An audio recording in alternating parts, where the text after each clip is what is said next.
नमस्कार, मैं हूं वंदना पांडे और आप देख रहे हैं के न्यूज इंडिया। बुलेटिन की शुरुआत करने जा रहे हैं बड़ी खबर से और गाजीपुर से खबर। सीएम योगी का हवाई सर्वेक्षण, बाढ़ प्रभावित इलाकों का हवाई सर्वेक्षण सीएम योगी आदित्यनाथ ने किया है और हवाई सर्वेक्षण किया है सीएम योगी आदित्यनाथ ने। गाजीपुर से बता रहे हैं आपको ये खबर।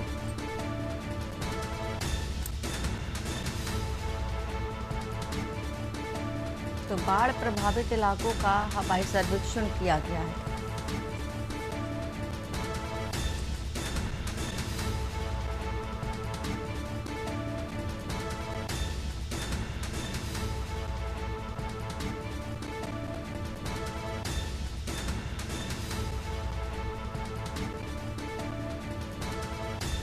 बाढ़ प्रभावित क्षेत्रों का हवाई सर्वेक्षण सीएम योगी के द्वारा किया गया है। तस्वीर भी आपको दिखा रहे हैं।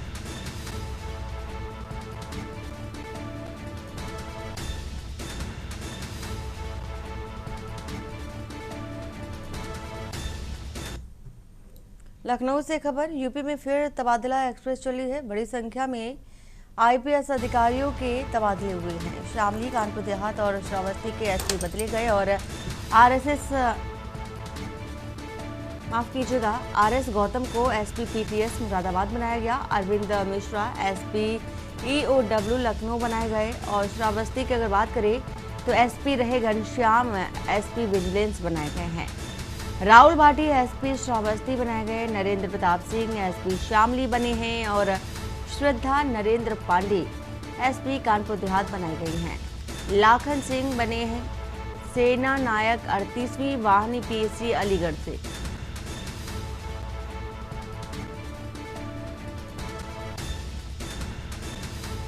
और वहीं Praveen Ranjan Singh DCP Noida police commissionerate बनाए गए हैं।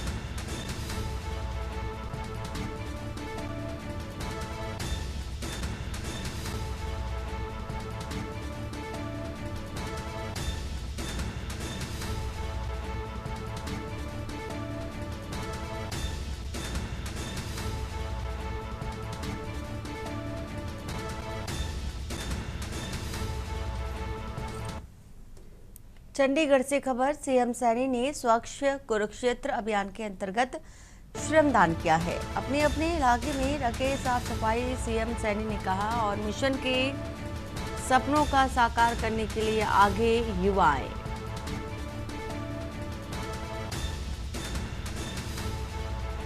वही नशे के खिलाफ लड़ाई में मिलकर लड़ना होगा। सीएम सैनी का कहना है कि नशे के खिलाफ मिलकर लड़ना होगा।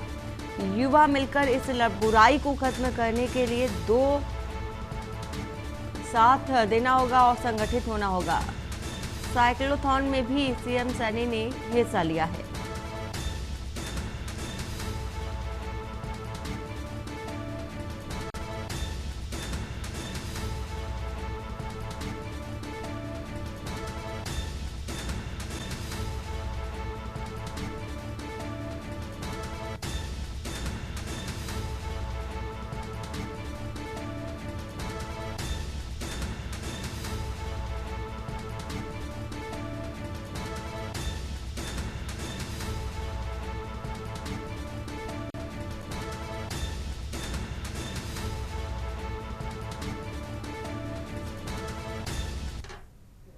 अंबिकापुर से खबर बता दें आपको। 12 हाथियों का दल पहुंचा उदयपुर वन परिक्षेत्र।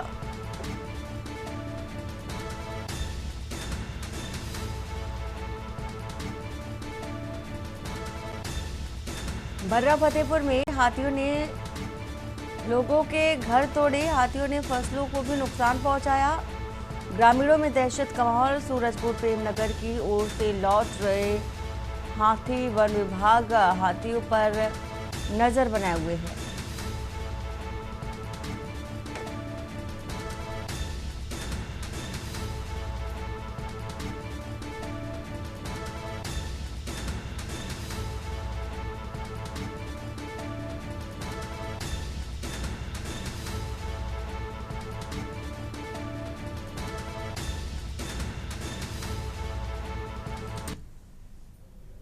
कांकेर से खबर। बस चालक की हैवानियत का वीडियो वायरल और वारदात से लोगों में आक्रोश है। एक बेजुबान मवेशी को बस ने कुचल डाला और सीसीटीवी फुटेज में साफ जो हैवानियत है वो देखी जा सकती है।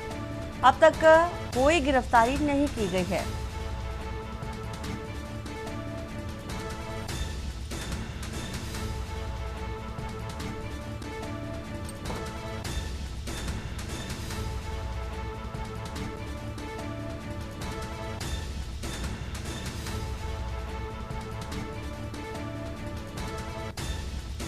तो एक बेजुबान मवेशी को बस ने कुचला। ये तस्वीर सीसीटीवी की आपको दिखा रहे हैं। हैवानियत की तस्वीर सीसीटीवी फुटेज में साफ देखी जा सकती है। तो कांकेर से खबर, बस चालक की हैवानियत का वीडियो सोशल मीडिया पर वायरल। और कानपुर से खबर, एसएनके पान मसाला और कत्था प्रतिष्ठानों पर छापा पड़ा है। तो एसएनके पान मसाला और कत्था प्रतिष्ठानों पर छापा। सीजीएसटी की छापेमारी के दौरान करोड़ों की कर चोरी पकड़ी गई है।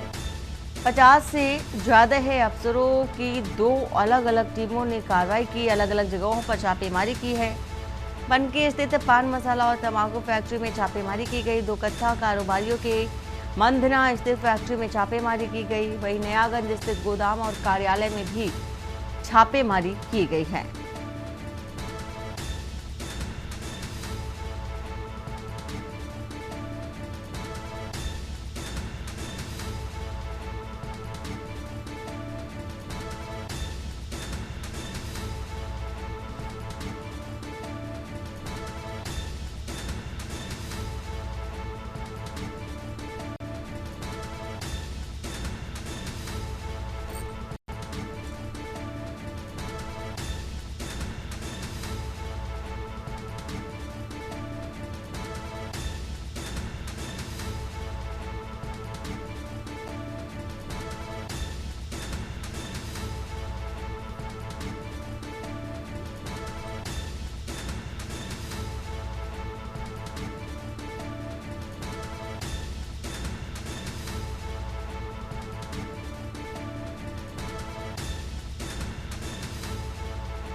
तो छापामार कार्रवाई से हड़कंप देखा जा रहा है।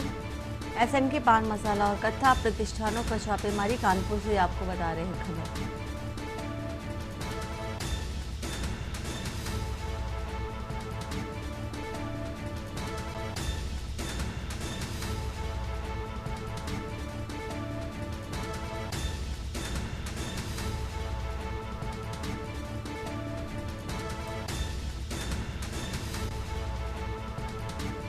तो अलग अलग ठिकानों पर छापेमारी, कत्था फैक्ट्री में छापेमारी की गई है, एसएनके पान मसाला में छापेमारी की गई है।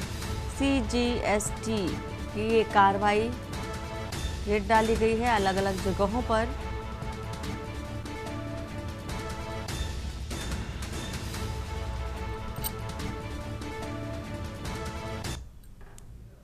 लखनऊ से बता देते हैं खबर, डिप्टी सीएम केशव प्रसाद मौर्य का एक्स पर पोस्ट और टॉप 10 माफिया से अखिलेश यादव की मुलाकात पर पोस्ट किया है।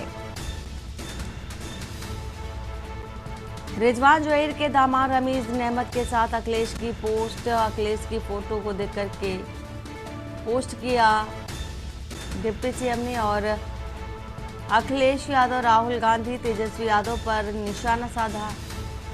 और ये कथित यात्रा केवल घुसपैठियों के लिए खुश करने के लिए है, केशव मौर्य का कहना है।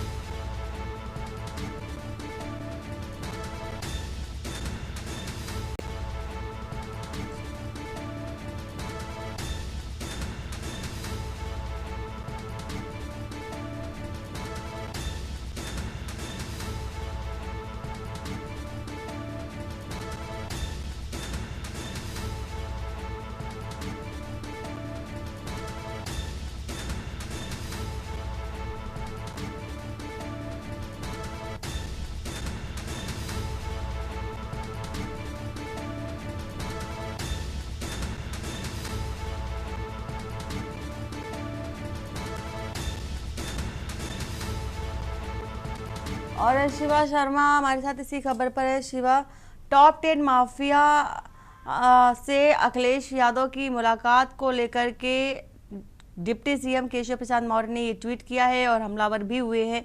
खास तौर पर राहुल गांधी को भी निशाने पर लिया है, तेजस्वी यादव को भी लिया है। क्या है जानकारी? देखिए, अभी हाल ही के दिनों में अखिलेश यादव बिहार के दौरे पर थे और वहां पर जब एयरपोर्ट पर उनका समाजवादी पार्टी के कार्यकर्ताओं ने स्वागत किया था, तो उसमें पूर्व समाजवादी पार्टी के सांसद रिजवान जहीर के दामाद रमीज खान की एक तस्वीर सामने आई है, जिसको खुद अखिलेश यादव ने ट्वीट किया है, एक्स पर पोस्ट किया है। और यूपी के टॉप 10 माफियाओं में शुमार था पूर्व सपा सांसद रिजवान जहीर, और उसकी फोटो सामने आने के बाद तमाम भारतीय जनता के नेताओं ने इस बात पर विरोध जताया है। और साथ ही साथ केशव प्रसाद मौर्य ने भी एक्स पर पोस्ट कर अखिलेश यादव के ऊपर हमलावर हुए हैं। तो अब जो राजनीतिक वॉर है वो सोशल मीडिया पर देखने को मिल रही है और इसको लेकर के सवाल खड़े कर रही है भारतीय जनता पार्टी की किस तरीके का प्रशासन है कि एक तरफ अखिलेश यादव सत्ताधारी पार्टी के ऊपर तमाम सवाल खड़े करते हैं और उनके वो साथ ही एक माफिया का जो दामाद है वो नजर आया है। और यही नहीं, रमीज के ऊपर कई हत्या, लूट और हत्या के प्रयास के कई आपराधिक मुकदमे दर्ज हैं और इसको लेकर के लगातार सोशल मीडिया पे एक तरीके की वॉर जो है, पॉलिटिकल वॉर जो है वो चल रही है। बिल्कुल शिवा, पॉलिटिकल वॉर देखा जा रहा है, लेकिन अगर बात करें अखिलेश यादव की, क्या अखिलेश यादव ने इस पर कोई प्रतिक्रिया दी? देखिए, फिलहाल अखिलेश यादव की तरफ से कोई प्रतिक्रिया नहीं आई है, लेकिन चूक जरूर हुई है। हमें लगता है कि तमाम जो पार्टी के कार्यकर्ता होते हैं, कौन कौन स्वागत करते हैं, उसको लेकर के चूक हुई है अखिलेश यादव और अखिलेश यादव की सुरक्षा के जो तमाम जो लूपहोल सामने आएंगे। और ऐसे में रमीज की फोटो, रमीज के द्वारा अखिलेश यादव का स्वागत किया जाना, उनको एयरपोर्ट पर रिसीव करना, तो कहीं ना कहीं बीजेपी को भी एक एजेंडा मिल गया है कि अखिलेश यादव और समाजवादी पार्टी के ऊपर एक बार फिर जमकर हमला बोले और सियासत को तेज करे। बिल्कुल शिवा, बहुत शुक्रिया पूरी जानकारी देने के लिए।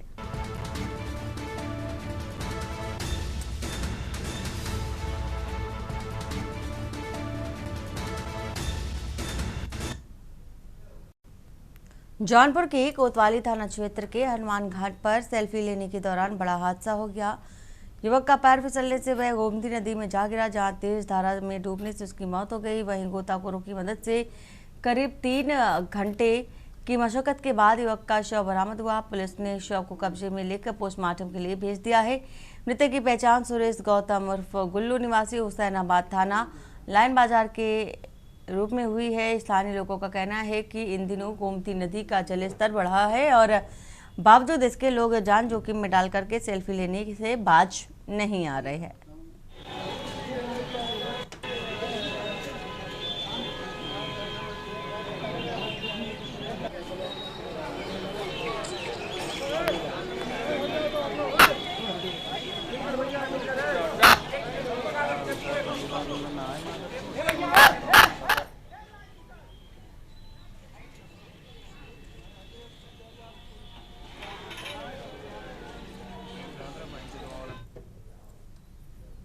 पीलीभीत से खबर, थाना बरखेड़ा क्षेत्र में सुबह एक युवक की आकाशीय बिजली गिरने से मौत हो गई। घटना करोड़ चौकी शहपुरा पेट्रोल पंप के पास की। मृतक की पहचान अमखेड़ा गांव निवासी जितेंद्र कुमार के रूप में हुई। जितेंद्र कुमार एक पेट्रोल पंप पर काम करता है और रविवार सुबह ड्यूटी खत्म होने के बाद वह मोटरसाइकिल पर सवार होकर घर की ओर जा रहे थे और इस दौरान रास्ते में उन पर आकाशीय बिजली गिर गई। चश्मदीदों के अनुसार बिजली की जोरदार गर्जना के साथ जितेंद्र सड़क पर गिर पड़े। पेट्रोल पंप पर कर्मचारियों और ग्रामीणों ने तुरंत उन्हें जिला अस्पताल पहुंचाया। अस्पताल में डॉक्टरों ने जितेंद्र को मृत घोषित कर दिया। घटना की सूचना मिलते ही स्थानीय पुलिस मौके पर पहुंची। प्रारंभिक जांच में पता चला है कि घटना के समय भारी बारिश हो रही थी।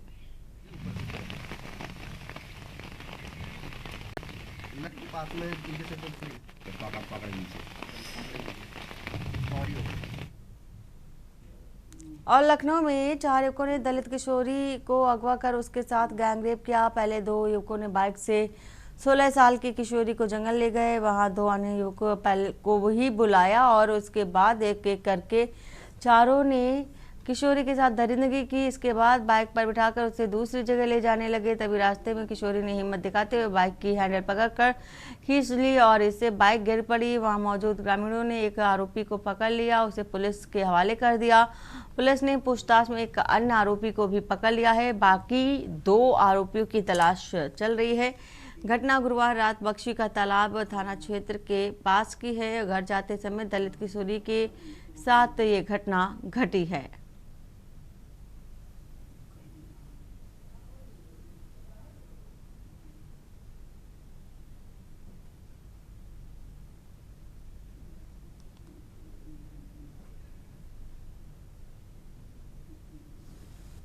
जी रहन नहीं तो हम का जाने चाचा, हम आन तो हमका बाद में 6 बजे हम मंजूरी के आना है, ना हमारे खेती न पाती सर जी, यहाँ मंजूरी सहारा हवे, मंजूरी न करे तो कोई ठिकाना नहीं हवे, मंजूरी के लड़का जिए थे अपना। तो जब आई तो ये कहाँ थी बिटिया को? हमको नहीं मिली है, हमको मिलबे नहीं की है। बाद में जब घर में नहीं देखे तो हमको हम ढूंढने का लगा है, सब कहूँ ढूंढने न गाँव भर में ढूंढने सब घरन पूछी आना। एक तो हमारे बेटे 2 घरन के लोग बैठे चाचा मोबाइल चार्ज तुम्हारे में चार्ज वो तो घरे में रहते ये लगा देती, घर में बैठी रहती। कैसे जानकारी हुई? जानकारी एक लड़के ने बताया कि सर जी तुम्हारी बिटिया वहाँ पे जंगल पे पड़ी है और 2 लड़के हैं गाड़ी से ने हुए जगह बैठे हैं, लड़के हैं उल्टी गए हैं गाड़ी लेकर। तब सब लोग गांव के रह गए, सब लोग वहाँ।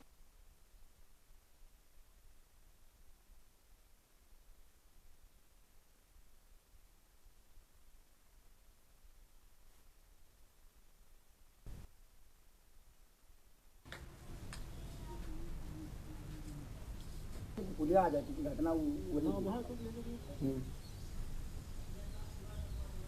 और इसी खबर को लेकर हमारे साथ शिवा शर्मा हमारे संवाददाता जुड़े हुए हैं। शिवा, जिस तरह से ये घटना घटी है राजधानी लखनऊ से बता रहे हैं, 4 जो युवक थे उसने किशोरी के साथ दरिंदगी की है, लेकिन कार्रवाई की बात करें तो 2 फरार बताए जा रहे हैं। अभी तक की कार्रवाई क्या हुई है? देखिए, इस पूरी घटना में अभी तक फिलहाल 2 लोगों को गिरफ्तार किया है पुलिस ने, और पुलिस का ये कहना है कि जो अन्य 2 फरार लोग हैं उनकी हम पहचान गिरफ्तार हुए अभियुक्तों से कर रहे हैं, और जिनकी गिरफ्तारी हुई है वो बख्शी का तालाब इलाके के ही रहने वाले, जिनका नाम शिव सिंह है और राज है। और आरोप ये है कि एक नाबालिग किशोरी जिसकी उम्र तकरीबन 16 साल थी, वो अपने घर से नए घर की ओर निकली थी और रात में तकरीबन 8:30 बजे उसको 28 तारीख को 2 लोगों ने किडनैप किया और उसको ले जा करके जंगल में उसके साथ भारी दुष्कर्म किया। और जब उसे दुष्कर्म करने के बाद 4 लोग किसी और जगह ले जा रहे थे, तब उस किशोरी ने उसका विरोध किया और वहां पर उसको उसकी पिटाई करने के बाद उसको वहां पर फेंक दिया था। और ग्रामीणों को जब इस बात की सूचना लगी तो उन्होंने आसपास के इलाके में सभी लोगों को सूचना दी और फिर किशोरी को वहां से ले जाया गया। अब किशोरी के जो पिता की तहरीर पर जो मुकदमा दर्ज हुआ था 29 तारीख को दोपहर में, वो संगीन धाराएं थी, जिसमें gangrape, SC/ST act, POCSO act, तमाम धाराओं में जो गिरफ्तारियां हुई हैं वो 2 लोगों की हुई है। फिलहाल अभी 2 जो घटना में शामिल अन्य लोग हैं उनकी तलाश बख्शी का तालाब पुलिस कर रही है और अफसरों का कहना है कि जल्दी उनको तलाश कर लिया जाएगा और उनकी गिरफ्तारी की जाएगी। बहुत शुक्रिया पूरी जानकारी देने के लिए शिवा। लखनऊ से एक खबर बता रहे हैं, किशोरी के साथ दुष्कर्म हुआ है, गैंगरेप की घटना को अंजाम दिया है 4 युवकों ने। फिलहाल पुलिस कार्रवाई कर रही है।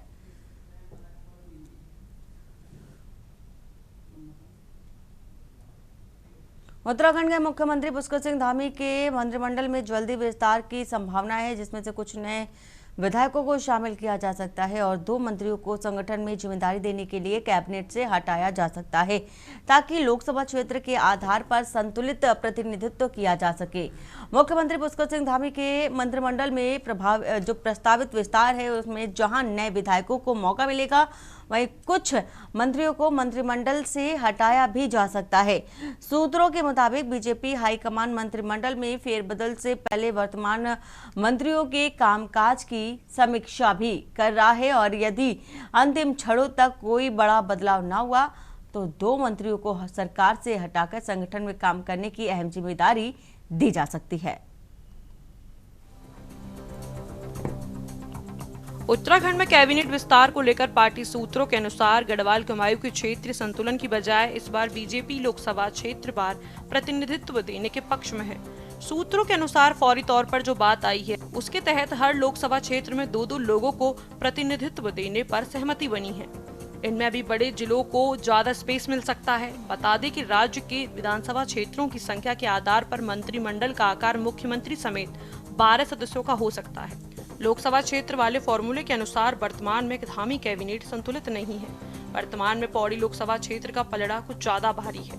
यहाँ से सतपाल महाराज, सुबोध उनियाल और धन सिंह रावत को शामिल करते हुए 3 मंत्री हैं, जबकि टिहरी लोकसभा क्षेत्र से गणेश जोशी और नैनीताल से सौरभ बहुगुणा के रूप में एक ही प्रतिनिधि हैं। इधर अल्मोड़ा लोकसभा क्षेत्र को देखा जाए तो मुख्यमंत्री धामी को शामिल करते हुए उनके साथ कावीना रेखा आर्य अल्मोड़ा लोकसभा क्षेत्र का प्रतिनिधित्व कर रही हैं। वर्तमान में हरिद्वार लोकसभा क्षेत्र का प्रतिनिधित्व 0 है। कुछ समय पहले जो वित्त मंत्री के रूप में ऋषिकेश के विधायक प्रेमचंद अग्रवाल हरिद्वार कोटे के मंत्री के रूप में कैबिनेट में शामिल थे, लेकिन मार्च में विधानसभा सत्र में हुए विवाद के बाद उन्हें इस्तीफा देना पड़ गया। मंत्रिमंडल विस्तार की चर्चाओं के बाद से ही मुख्यमंत्री के कैंप कार्यालय और सचिवालय में विधायकों की आवाजाही बढ़ गई। बीते रोज भी कई विधायकों ने मुख्यमंत्री से उनके आवास पर मुलाकात की थी।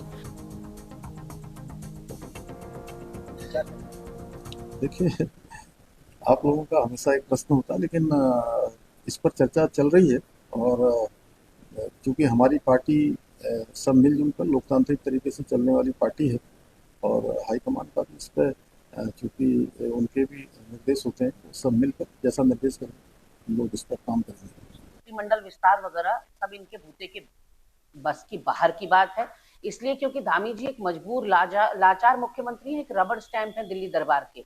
अगर करना होता तो 4 साल के अपने कार्यकाल में अभी तक वो कर चुके होते मंत्रिमंडल विस्तार। और यदि अब परफॉर्मेंस के आधार पर मंत्रिमंडल का विस्तार होना है तो ये जो 6 मंत्री हमारे ऊपर थोप रखे हैं, ये क्या बिना परफॉर्मेंस के आधार पर थोप रखे थे?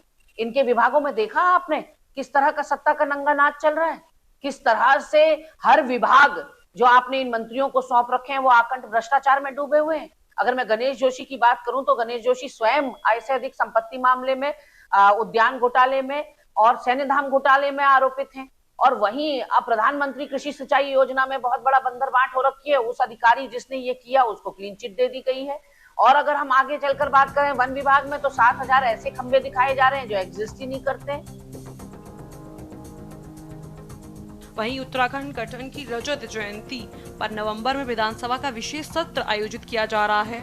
2 दिन के इस सत्र में प्रदेश की उपलब्धियां, चुनौतियां और भविष्य की योजनाओं पर व्यापक चर्चा की जाएगी। प्रदेश के मुख्यमंत्री पुष्कर सिंह धामी की अध्यक्षता में आयोजित उच्च स्तरीय बैठक में यह निर्णय लिया गया है। बैठक में मुख्यमंत्री ने थराली के आपदा प्रभावितों के लिए धराली की तर्ज पर विशेष राहत और पुनर्वास पैकेज तैयार करने के भी निर्देश दिए हैं। मुख्यमंत्री आवास पर आयोजित बैठक में आपदा प्रबंधन, प्रशासनिक सुधार और स्थानीय स्तर पर सेवा वितरण को प्रभावी बनाने को लेकर कई अहम निर्णय लिए गए हैं। मुख्यमंत्री धामी ने थराली की आपदा से प्रभावित लोगों को तत्काल सहायता पहुंचाने और पुनर्वास कार्यों को युद्ध स्तर पर प्रारंभ करने के निर्देश दिए। उन्होंने जोशी मठ में भी राहत और पुनर्निर्माण के कार्यों को जल्द शुरू करने के साथ अधिकारियों से कहा कि प्रभावित परिवारों की पीड़ा को प्राथमिकता के आधार पर दूर किया जाना चाहिए। बैठक में तय किया गया कि नवंबर माह में विधानसभा के 2 दिवसीय विशेष सत्र में राज्य की उपलब्धियां, चुनौतियां और भविष्य की योजनाओं पर व्यापक चर्चा की जाएगी। बैठक में लिए गए फैसले के तत्काल अमल में लाने को लेकर मुख्यमंत्री धामी ने अधिकारियों को स्पष्ट निर्देश देते हुए कहा कि जनहित के कार्यों में किसी भी तरह की लापरवाही स्वीकार नहीं होगी। बैठक में प्रमुख सचिव R.K. सुधांशु, R. मीनाक्षी सुंदरम, सचिव शैलेश बगोली, अपर पुलिस महानिदेशक AP अंशुमन, विशेष सचिव डॉक्टर पराग मधुकर धकाते और अपर सचिव बंशीधर तिवारी उपस्थित। वहीं विशेष सत्र को लेकर यूकेडी का कहना है कि यह सत्र जनता के लिए गैरसैंण को स्थायी राजधानी बनाने के लिए करते तो अच्छा होता। धामी अगर यदि अपनी सरकार का विस्तार करने जा रहे हैं तो अब बहुत देर हो गई है और इतने समय से राज्य की जनता को जो उम्मीदें थी, अपेक्षाएं थी कि सरकार चले, ढंग से चले, वो उन्होंने अपने मंत्री बनाए नहीं और बिना मंत्रियों के सरकार उन्होंने चलाई है। अब सरकार जब भारतीय जनता पार्टी की जाने वाली है, उत्तराखंड से बाहर होने वाली भारतीय जनता पार्टी है, तब वो अपनी सरकार का विस्तार करने जा रहे हैं। और मैं समझता हूँ कि विशेष सत्र उनको बुलाने का, उन्होंने कहा है कि मैं विशेष सत्र बुलाऊंगा। विशेष सत्र जनता के लिए अगर बुलाए, वो गैरसैंण राजधानी के लिए बुलाए, मूल निवास के लिए बुलाए, रोजगार बेरोजगारों के लिए उनके समाधान के बुलाए, पलायन पर रोक लगाने के लिए बुलाए, परिसीमन पर बुलाए, तो विशेष सत्र बुलाने का कोई तात्पर्य है। और ये बेफिजूल के हो हल्ला करने से आपने देखा 2 घंटे 40 मिनट केवल सदन चलाकर वो गैरसैंण से भागा है। ये क्या सदन है? ये उत्तराखंड की जनता की पैसों का दुरुपयोग है। हम ऐसे सदन को नहीं मानते, उत्तराखंड की जनता ऐसे सदन को नहीं मानती।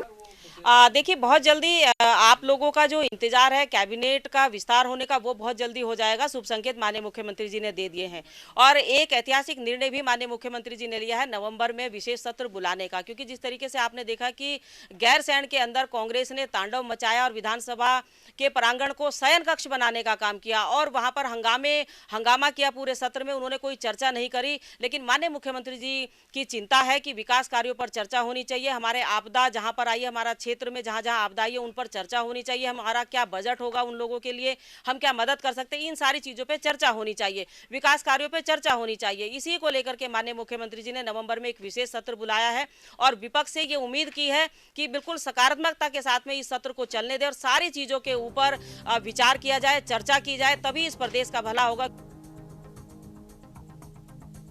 कुल मिलाकर जल्द ही नए मंत्रिमंडल विस्तार को लेकर अब राजनीति में चर्चाएं तेज हो रही हैं। अब तक धामी कैबिनेट में 7 मंत्री हैं, जिस पर अब 5 नए भाजपा के नेताओं का चयन तेजी से किया जाना बाकी है।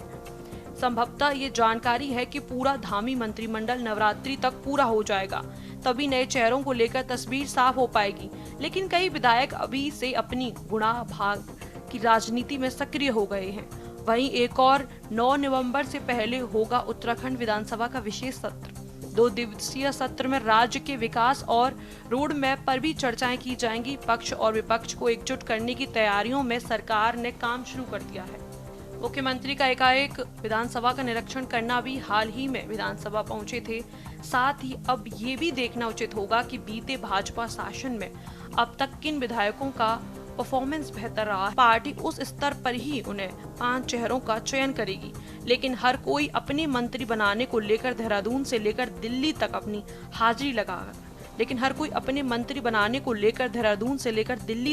हाजिरी लगा रहा। Uttarakhand desk report.